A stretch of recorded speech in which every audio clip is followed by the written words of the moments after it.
Tanks इस्तेमाल हो रहे हैं? मैंने कहा 3। वो कहता उनके नाम बताओ। मुझे एक का आता था, मैंने बता दिया। वो कहता है उसके बाद निशाने हैदर कितने हैं, वो बताए। 6 के नाम बता दो। उस टाइम मुझे एक भी नहीं याद आ रहा था। मुझे नाम आते थे 3-4 के, लेकिन मैं एक भी नहीं बता सका उसको। वो कहता है कि देखो आर्मी ज्वाइन करना आपका क्रेज़ है, लेकिन आपको निशाने हैदर के बारे में नहीं पता।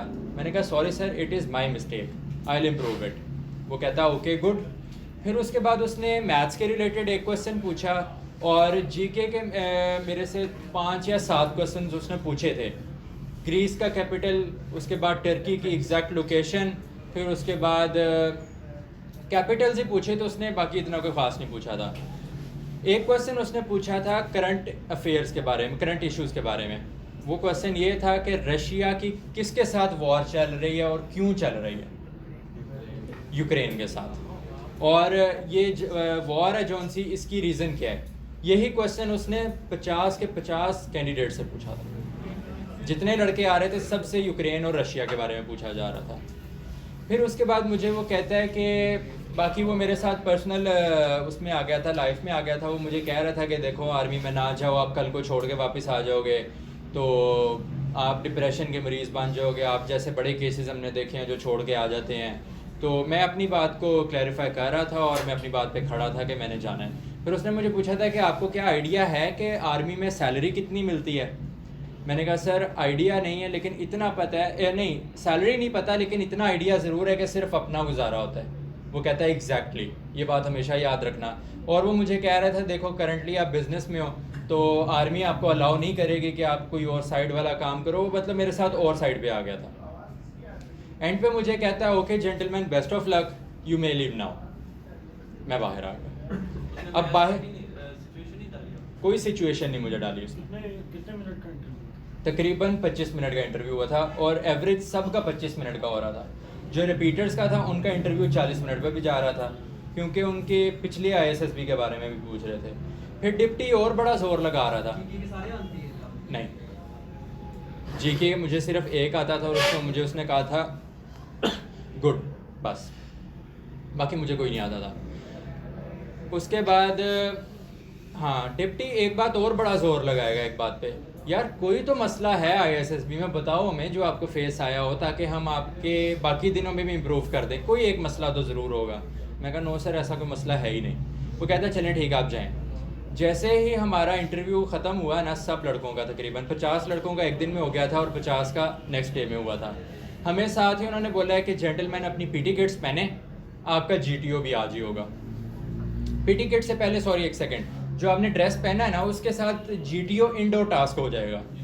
GTO इंडोर टास्क के अंदर सबसे पहले आता है पब्लिक स्पीकिंग। पब्लिक स्पीकिंग मेरी दूसरे नंबर पे हुई थी, लेकिन जो जैसे ही चेस्ट नंबर 1 बाहर गया है ना, फेक IDs आपको फेक चेस्ट नंबर्स लगा देते हैं उस टाइम। तो जैसे चेस्ट नंबर 1 बाहर गया है तो उसने बोला जेंटलमैन किसी के पास डिफरेंट न्यूज़ है। सब ने जो न्यूज़ बताई थी वो बताई थी फ़लाना सियासतदान ऐसा है, फ़लाने के साथ ये हुआ, फ़लाँ जगह चोरी होगी, फ़लाँ जगह ये हो गया। सिर्फ मेरी न्यूज़ थी जिसके ऊपर उसने काउंटर क्वेश्चन किया था। ठीक है, न्यूज़ आपकी थोड़ी सी डिफरेंट होनी चाहिए, और मेरी न्यूज़ डिफरेंट थी। अबाउट सऊदीया, मैंने आपको बताया था। अच्छा, मेरी न्यूज़ थी अबाउट सऊदीया। ठीक है, तो उसने उसके ऊपर काउंटर क्वेश्चंस किया कि इसके अगर ऐसा करेंगे, सऊदी की गवर्नमेंट अगर ऐसा करेगी तो उन्हें क्या बेनिफिट होगा। तो इस तरह के सारे क्वेश्चंस किए। फिर उसके बाद जब आई पब्लिक स्पीकिंग की बारी, पब्लिक स्पीकिंग का मुझे टॉपिक मिला था। पहले उसने मुझे एक टॉपिक बोला है, और वो पता नहीं अजीब सी वर्डिंग थी, अजीब क्या सिस्टम था। वो मुझे कहता है जेंटलमैन समझ आई है? मैं कहा नो सर। कहता है okay let me change the topic. उसने टॉपिक चेंज करके मुझे दिया, 2 टॉपिक दिए, और उनमें से जो मैंने सेलेक्ट किया था टॉपिक वो ये था, importance of forests of Pakistan. इतना इजी टॉपिक है यार। ठीक है, importance of forests of Pakistan, Pakistan के जंगलात की अहमियत। ठीक है, 3 मिनट आपको बोलने के लिए देता है। जो कैंडिडेट 1 मिनट बोल के चुप कर जाएगा वो उसे कहेगा GTO। अभी आपके पास 2 मिनट और हैं, बोलो। ठीक है, 3 मिनट बोलना है, ताकि वो आपकी तरफ खुद देखे कि यार अब ये चुप कर जाएगा, ठीक है। और काउंटर क्वेश्चन भी करेगा। मेरे साथ उसने 3 काउंटर क्वेश्चन किए मेरी पब्लिक स्पीकिंग के ऊपर, ठीक है। पब्लिक स्पीकिंग और ग्रुप डिस्कशन 2 ऐसी चीज़ें हैं कि आपका ग्रुप आपको अपना मतलब मान लेता है कि यार ये हमारे से बंदा बेहतर है, ठीक है। और फिर इसका आपको बहुत फ़ायदा होगा, पीजीटी में आपको फ़ायदा होगा, हाफ ग्रुप रेस में भी फ़ायदा होगा, और कमांड टास्क में सबसे ज़्यादा फ़ायदा होगा। जो आप बात कहोगे आपका ग्रुप आपकी बात मानेगा, ठीक है। और अगर आपकी ग्रुप डिस्कशन और लेक्चरेट है जो सा ये पब्लिक स्पीकिंग ये बढ़ गया तो फिर ही आप बात सोच लो, आपका ग्रुप आपकी बात नहीं मानेगा। आप कहोगे ना कुछ, ओ यार ये तो बंदा ही फारग है, इसकी क्या सुननी है, ये लेक्चरेट में तो बोल नहीं था सका, ग्रुप डिस्कशन में तो चुप करके बैठा हुआ था, पॉइंट इसके पास कोई थे नहीं, अब यहाँ पे आके बड़ा कोई वो बन रहा है, कमांडर बन रहा है, ठीक है। एक बात और, जो आप म्यूचुअल असेसमेंट में ग्रुप आपको जिस पोजीशन पे रखता है, काफ़ी लोग कहते हैं वो मैटर नहीं करता, लेकिन वो मैटर करता है। इसकी भी मैं बात आपको एंड पे बताऊंगा जो मेरे साथ कमांडेंट के इंटरव्यू में हुआ था। अब वो आपको कहेंगे जाके आपके पास आधा घंटा है, उसमें आपने मेस भी करना है और अपने पीटी किट में भी आपने आ जाना है। पीटी किट्स में ट्रैक सूट अलाउ नहीं है, वाइट ट्रैक सूट भी अलाउ नहीं है, शॉर्ट्स प्लस टी शर्ट और वाइट सॉक्स और वाइट शूज़। अब वो एक लड़के ने शॉर्ट्स ली हुई थी, तो वो जिस तरह वेस्ट का कपड़ा नहीं होता क्लियर वो था, तो वो जीटीओ ने उसकी टका के बेइज्जती की कि तुम्हारा सारा कुछ नज़र आ रहा है, जाके नहीं लेके आओ, ठीक है। फिर वो नहीं लेके आया कैंटीन से, और उसने अपनी चीज़ जो लेके जाओगे अच्छी लेके जाओ, जो आपको भी अच्छी लगे, आपके दिमाग को अच्छी लगे, ठीक है। अब सबसे पहले उन्होंने हमारे से करवाया पीजीटी, प्रोग्रेसिव ग्रुप टास्क। 3 अलग अलग टास्क होते हैं। पहली वाली स्टेज आसान होती है, दूसरी मीडियम होती है और तीसरी मोस्ट डिफ़िकल्ट स्टेज होती है। उसमें उसने ये नहीं देखना कि आप मज़दूरी कितनी कर रहे हो, मज़दूरी के नंबर नहीं है, उसने देखना है कि आप एज अ टीम मेट कैसा काम कर रहे हो, ठीक है। हमारे ग्रुप में जो चेस्ट नंबर 1 था ना, वो बहुत ज़्यादा हेल्दी था, और लड़का वो भी कमाल था, मैंने उसको नंबर 1 पे रखा हुआ था। उसकी इतनी ज़्यादा मैंने हेल्प की थी ना पीजीटी के दौरान। 6 फुट का डंडा है यहाँ पे रॉड, उसके ऊपर चढ़ना है, उसके लिए इम्पॉसिबल था चढ़ना।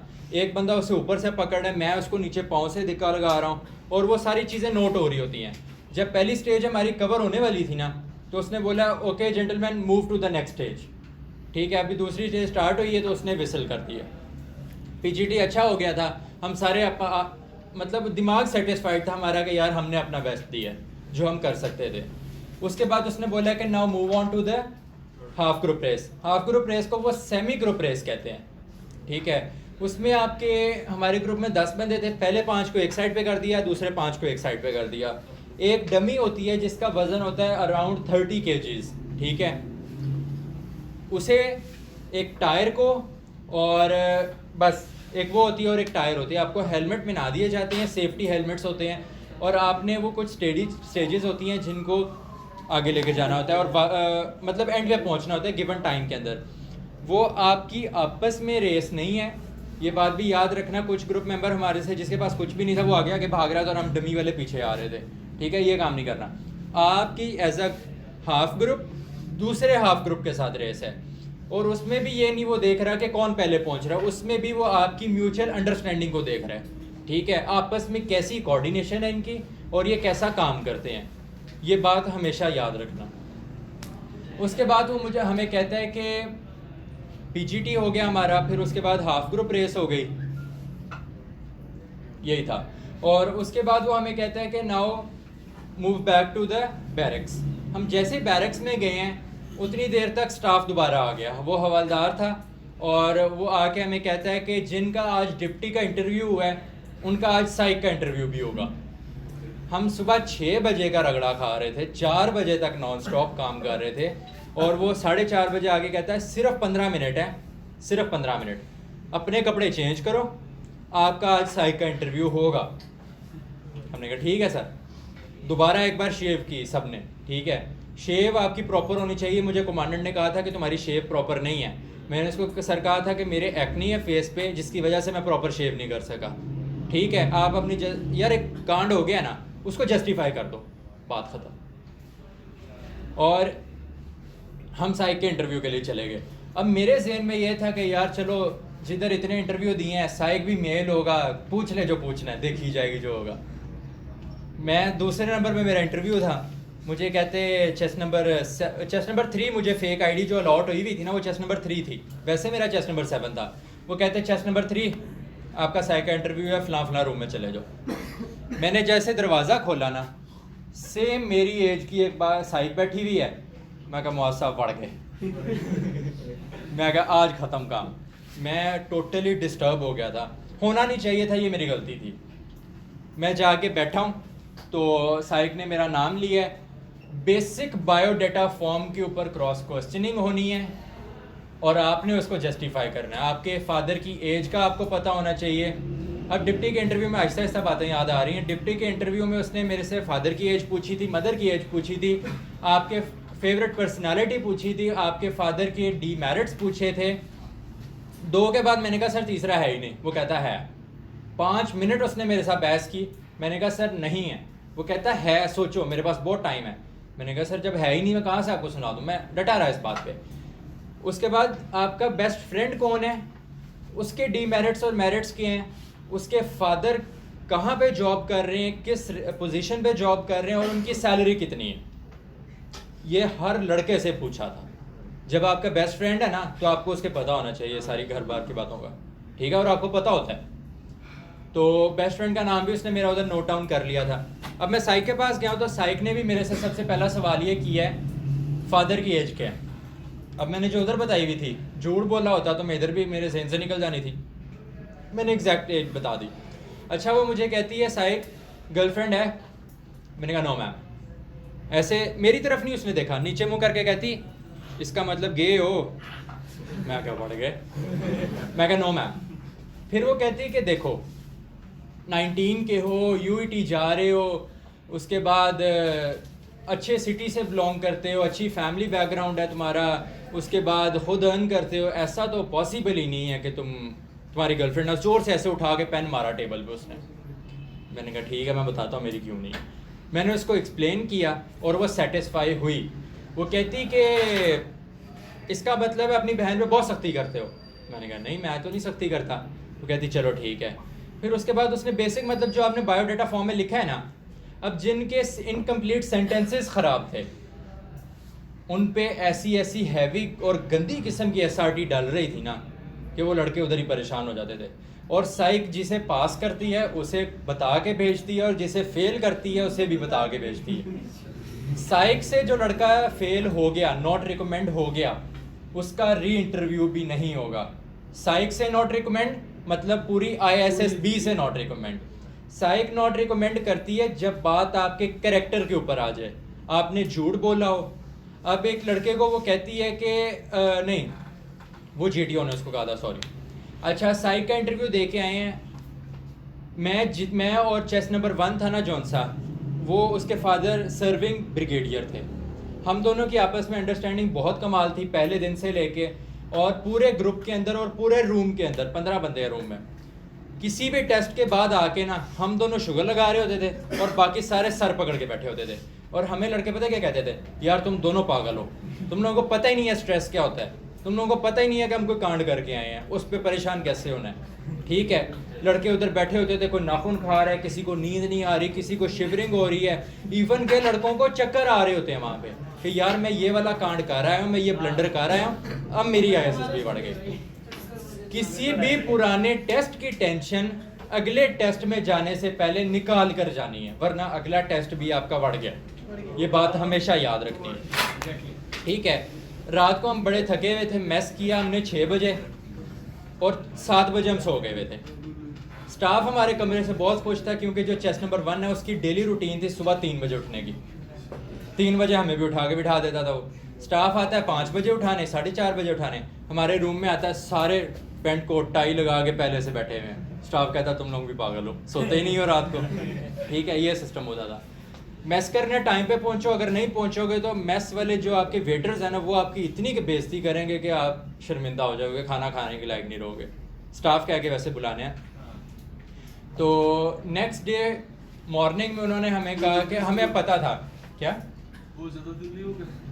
नहीं, 5 दिन बन जाते हैं टोटल। आखिरी दिन भी हमें रगड़ा लगा कमांडेंट वाला, तो 5 दिन हो गए मेरे तो। देखो, पहला दिन रिपोर्टिंग डे था, उसके बाद आपका साइक डे हो गया, तीसरे दिन हमारा डिप्टी भी हो गया, साइक भी हो गया और जीटीओ के हाफ टास्क भी हो गए। अब चौथा दिन आखिरी दिन बचता है, अगला दिन फिर डिपार्चर डे है। अब हमें पता था, हम इजी थे कि अब हमें उन्होंने 10-11 बजे बुलाना है, क्योंकि ठंड बहुत ज़्यादा थी, धुंध थी सुबह सुबह। तो हम जाके ना ब्रेकफास्ट किया, जाके फिर से रज़ाइयाँ ली और बैठ गए जाके। तकरीबन 10-10:30 बजे एक स्टाफ आया, उसने आगे कहा कि आप अपनी पीटी किट्स पहन के जौहर हॉल में आ जाए। हमने पीटी किट्स पहनी, जो चेस्ट नंबर अलॉट हुआ था, फेक आईडी जिसको कहते हैं, वो ऐसे करके पहनना होता है और यहाँ पे साइडों से बांधना होता है, वो किया, हम जौहर हॉल में चले गए।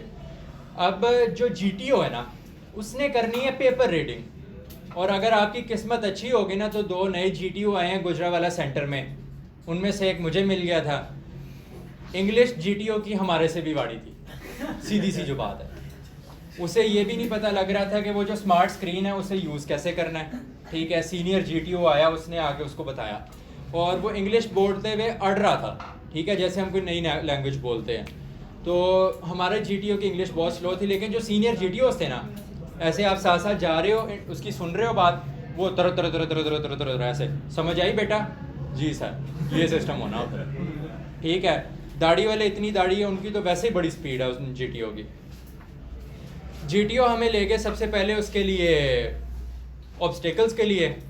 सबसे पहले वीडियो दिखाई कि ऑब्स्टेकल्स करने कैसे हैं, और वीडियो में हर चीज़ क्लियर थी, ठीक है, किस ऑब्स्टेकल को किस तरह करना है, किस ऑब्स्टेकल के कितने मार्क्स हैं। अब यहाँ पे मैं एक स्टेटमेंट है कि ऑब्स्टेकल्स मैटर नहीं करते, मैं आपको बताऊंगा क्यों मैटर नहीं करते, ठीक है। ऑब्स्टेकल्स के लिए हमें लेके गए, सबसे हम ना नज़र में आए हुए थे, क्योंकि हमारे वो था कि रिकमेंडेशन वाली साइड पे भी हम आ रहे थे, डिप्टी की तरफ से बढ़ गए थे, हमें उसका आइडिया नहीं था, क्योंकि हमें था कि हम बहुत अच्छा करके आए हैं। साई का हमें पता था हमारा बहुत अच्छा हुआ, और जीटीओ भी हमारे ऊपर खुश था जिस तरह का हमने पहले दिन उसके साथ कोऑपरेट किया। अब सारे लाइन में खड़े हैं, जीटीओ आके कहता है chest number 1 you will come first followed by chest number 3। Chest number 1 वो हेल्दी वाला लड़का, ब्रिगेडियर का बेटा, और चेस्ट नंबर 3 मैं था। जैसे वो एंटर हुआ ना, ऑब्स्टेकल्स में सिर्फ वो 3 चीज़ें देख रहे हैं, डेप्थ फोबिया, हाइट फोबिया, और लड़के के अंदर करेज है कि नहीं, डरता तो नहीं। चेस्ट नंबर जो 1 था ना, उसको भी उसने कहा कि आपने सिर्फ मंकी ब्रिज करना है, डिच क्रॉसिंग करनी है, जिगजैग करना है, और हाई जंप करनी है, सॉरी बॉक्सिंग रिंग करना है, सिर्फ ये 4 ऑब्स्टेकल्स उसने उसको स्पेशल कहा। मैं अपना भी बताता हूँ। जैसे ही उसने वो किए, 1 मिनट के अंदर उसने वो कर लिए थे, साथ ही जीटीओ ने ऐसे टेबल पे हाथ मारा और स्टाफ ने सिटी मार दी, ठीक है, 1 मिनट उसको मिला। जैसे ही मैं एंटर होता हूँ, मैंने सबसे पहले वो ऑब्स्टेकल किया जिस पे मुझे सब तकरीबन कुछ लड़कों को पता होगा मुझे कितना डर लगता है उस ऑब्स्टेकल से, वो जो हैंगिंग ब्रिज है, मैंने सबसे पहले जाते ही वो किया। हैंगिंग ब्रिज उनका बहुत अच्छा था, ठीक है, हमारे वाला ऐसे ऐसे हिलता, उनका नहीं करता ये हरकतें, उनका स्टिल रहता है। जैसे मैंने वो किया ना, तो उसने मुझे बोला डिच क्रॉसिंग। डिच क्रॉसिंग अब दूसरी साइड पे थी, मैं भाग के डिच क्रॉसिंग जाके किया। उसने साथ ही बोल दिया जिगजैग। मैंने जैसे जिगजैग किया, वो कहता मंकी ब्रिज। मंकी ब्रिज किया, मंकी ब्रिज करके मैं जैसे टार्जन स्विंग की रस्सी पकड़ी है ना मैंने, उसने साथ ही विसल कर दी, और अभी 1 मिनट भी नहीं था हुआ, ठीक है। मैं जिस स्पीड से गया था, मैं सारे ऑब्स्टेकल्स कर सकता था, लेकिन उसने मुझे नहीं करने दिए। वो सिर्फ ये चेक कर रहा है, डिच इसलिए करवाया कि लड़के को गहराई से डर तो नहीं लगता। जिगजैग जो करवाया, उसमें ये मेरे सर हैं जिन्होंने मुझे पास करवाया सबसे पहली बात।